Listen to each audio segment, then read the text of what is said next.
Donc là, voilà. Donc je résume, hein. Je résume la situation là. Donc, en fait, on a donc Dieu, hein, le Tout-Puissant, d'accord, merveilleux, plein d'amour, il fait ce qu'il veut. Il crée il crée l'homme et il crée donc l'homme dans le jardin d'Éden. Donc l'homme est heureux, il est dans la création, c'est merveilleux. Lui aussi est plein d'amour, merveilleux comme Dieu. Tout est fantastique. Mais il y a un ange qui a décidé de venir mettre son petit grain de sel à un trublion qui s'appelle Satan, qui veut faire le contraire de Dieu. Et alors lui, ben, il réussit son coup parce que, attends, il tente l'homme. Voilà, c'est ça. Adam et Ève. Et nous obéissons. Hein, parce que c'est nous aussi. On obéit. Et puis voilà, c'est parti. La tentation est dans le monde.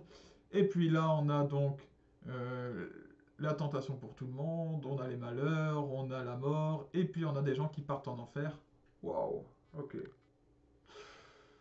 Mais attends, parce que là. Attends, parce que là. Attends, parce que le gars. Attends, parce que là, il n'a pas réfléchi. Et. Et si Dieu éliminer le diable, l'enfer et la tentation. Et oui, bah oui, vous voyez, comme ça, tout est fini. Attendez, je vais l'appeler, j'ai le bras long, j'ai le numéro, je l'appellerai plus tard. Bonjour les amis, c'est Cyril de Lille. Pourquoi est-ce que Dieu permet la tentation et puis l'existence du diable? D'abord, alors déjà, je vais vous donner la réponse en un seul morceau, par amour. Mais maintenant, je vais développer. Je vais prendre la Bible, comme souvent, et en particulier le livre de Job, chapitre 2, versets 1 à 10. Écoutez bien. Le jour où les fils de Dieu se rendaient à l'audience du Seigneur, donc Dieu convoque ses fils, l'adversaire, lui aussi, vint parmi eux à l'audience. L'adversaire, c'est donc l'ennemi, c'est donc Satan, celui qui s'est opposé à Dieu. Le Seigneur lui dit, d'où viens-tu? L'adversaire répondit, de parcourir la terre et d'y rôder. C'est une réponse très étonnante. D'où viens-tu? Donc on parle d'un lieu. Et lui répond, de parcourir la terre et d'y rôder. Voilà, donc il ne parle pas d'un lieu précis, il parle de l'action qu'il vient de faire. C'est particulier. Mais bon, ce sera peut-être l'objet d'une autre vidéo. Le Seigneur reprit, as-tu remarqué, mon serviteur Job? Il n'a pas son pareil sur la terre. C'est un homme intègre et droit, qui craint Dieu et s'écarte du mal. Il persiste encore dans son intégrité, et c'est pour rien que tu m'as incité à le détruire. Donc, il y a un dialogue entre Dieu et le diable. Mais l'adversaire répliqua au Seigneur, peau pour peau. L'homme donne tout ce qu'il a pour sauver sa vie. Mais étends la main, touche à ses os et à sa chair, je parie qu'il te maudira en face. Le Seigneur dit à l'adversaire, sois, le voici en ton pouvoir, mais préserve sa vie. Et l'adversaire, quittant la présence du Seigneur, frappa Job d'un ulcère malin, depuis la plante des pieds jusqu'au sommet de la tête. Job prit un tesson pour se gratter, assis parmi les cendres. Sa femme lui dit, tu persistes encore dans ton intégrité, maudis Dieu et meurs. Il lui répondit, tu parles comme une insensée. Si nous accueillons le bonheur comme venant de Dieu, comment ne pas accueillir de même le malheur? En tout cela, Job ne commit pas de péché par ses lèvres. Ah ah, quel drôle de passage! Alors, Dieu et Satan discutent, déjà, première chose, première nouvelle. Et en plus, Dieu dit à Satan, bah vas-y, d'accord, je te permets de lui faire du mal. Vas-y. Mais pas trop quand même, je te limite, hein. Ça alors, quelle drôle d'histoire. Eh bien oui, la preuve que le Seigneur permet donc la tentation et l'existence du diable. Mais alors, euh, est-ce que ça veut dire qu'ils sont amis tous les deux? Est-ce que ça veut dire qu'en fait ils ont un plan commun et que c'est pas ce qu'on croit, ils sont pas réellement ennemis? Eh bien, pas du tout. Ce n'est pas ça. C'est que Dieu est tout puissant, ce qui n'est pas le cas du diable.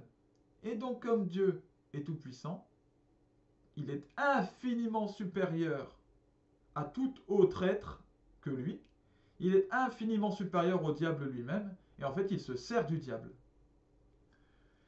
Pourquoi est-ce que le péché est maintenu chez nous? Eh bien, pour une question de liberté. C'est pour ça que nous ne sommes pas protégés du démon.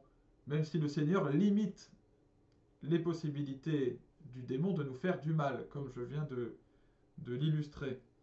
La liberté, quelle liberté? Eh bien, la liberté de l'homme de pécher, de refuser Dieu. Tout comme Adam et Ève ont été libres de refuser Dieu et d'obéir au démon.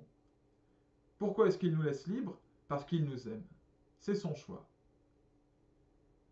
Il préfère que nous soyons libres et qu'éventuellement nous souffrions plutôt que d'être un dictateur, de nous obliger à faire des choses pour que nous vivions un bonheur, mais du coup qui serait limité parce que pas complètement libre, voulu. L'enfer est peuplé, entre autres, de personnes qui rejettent Dieu et son amour, qui est exigeant. Ça exige en particulier de l'humilité, savoir s'abaisser, laisser Dieu maître des choses, ce qu'a refusé Satan et ce que refusent ceux qui se damnent, donc qui se coupent de Dieu. Si ces gens veulent le mal, eh bien le Seigneur respecte leur volonté. À ces âmes humaines, comme à Satan et à ces mauvais anges.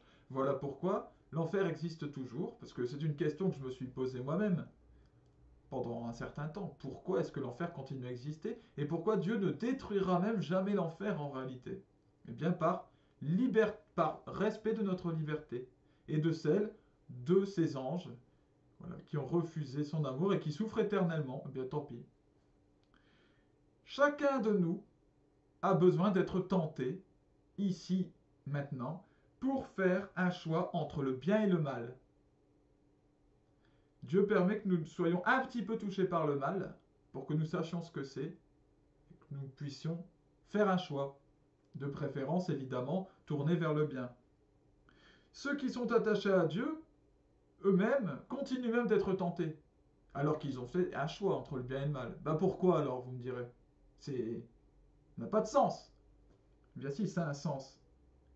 Cela permet qu'ils continuent de s'améliorer, d'être de plus en plus forts dans le bien, dans la vertu, donc de s'éloigner du mal et du vice, de plus en plus tournés vers le paradis, de s'en rapprocher au maximum. Voilà. Pourquoi? Parce qu'il y a aussi le purgatoire.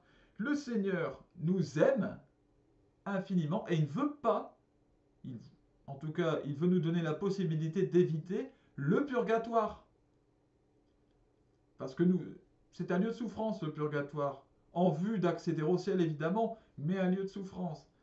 Alors il préfère nous donner un petit peu ici des petites souffrances pour que nous puissions nous renforcer et monter au ciel le plus vite possible.